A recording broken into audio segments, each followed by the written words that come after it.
Thank you, Mr. Chairman, and I want to thank Secretary Shinseki and the other witnesses for their participation in today's very important hearing. I also want to applaud Secretary Shinseki, not only on this issue, but on a number of issues, of stepping up to the plate and on his bold leadership in terms of addressing some very long-standing problems facing the veterans community. And today I want to express my support for his decision based on existing law, and that's the main point to be made today, based on existing law to add 3 new presumptive medical conditions as service-connected for Vietnam veterans. And I just want to say to my colleagues what I know they already know, that what we are talking about today is the ongoing cost of war. This is what war is about. And war is more than bullets and guns and airplanes. War is about making sure that we take care of the last veteran who served in that war, and we do that person justice. And if we don't want to do that, don't send them off to war. But if you make that decision, that's the moral responsibility that we had, and I think that's what we're talking about today. We have witnessed over and over again wartime decisions that were tools of war, but had an adverse impact on the health of the very young men and women this nation has placed in harm's way, and I think we're all familiar with that. We all remember the rather shameful experience that took place after World War II, when many of our soldiers were exposed to atomic radiation. Yet we had the DOD and other officials saying, what are you talking about? Yeah, you're coming down with cancer. Don't blame us. We had nothing to do with it. Well, obviously, history has proved that very, very wrong. And I think all of us know the shameful history of Agent Orange. We know that it was the service organizations themselves that had to step up to the plate and sue their own government to say, our people are getting sick. No, no, no, it's not us. And we have made real progress since then. But that is something we should never, ever forget. Men and women who put their lives on the line should not have to sue their own government for the benefits that they are entitled to and that they earned.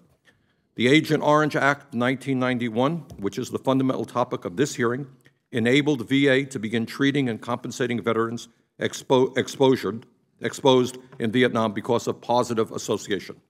Mr. Chairman, it has been my experience in dealing with veterans, especially those with serious medical conditions, that all they really want is timely access to quality health care. When this nation needed these young men and women to go into harm's way, they went.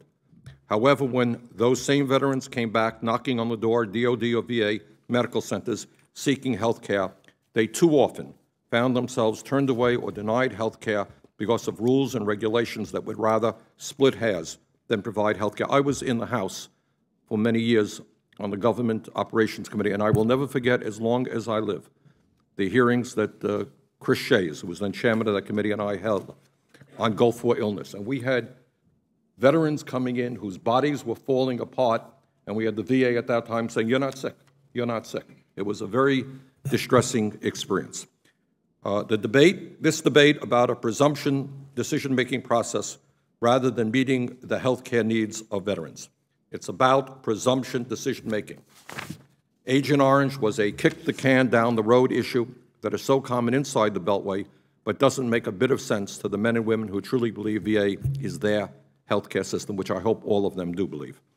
Secretary Shinseki, you have been placed in the very, very difficult position. In a sense, I think we owe you an apology, and your predecessors an apology, as to, on one hand, give you the authority and responsibility to make this decision, and then perhaps to turn around only to question and second-guess your decision-making process. I am confident that you labored over this decision and sought wise counsel. I know that you did. The presumption process dates back long before Agent Orange and has repeatedly accomplished one objective that I think we can all agree on, truly demonstrated the thanks of a grateful nation by aggressively addressing health care needs and, if necessary, providing veterans with their earned benefits.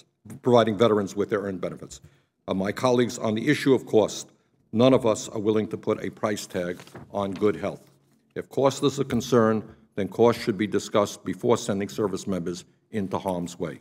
Clearly, this is about the ongoing cost of war.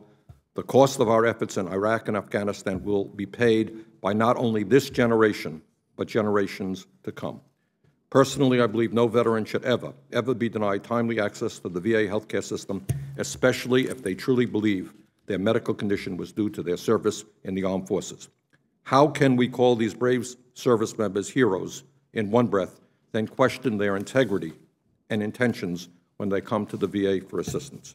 I would ask my colleagues, how many Vietnam veterans do you think this nation failed due to inaction between 1975 and 1991?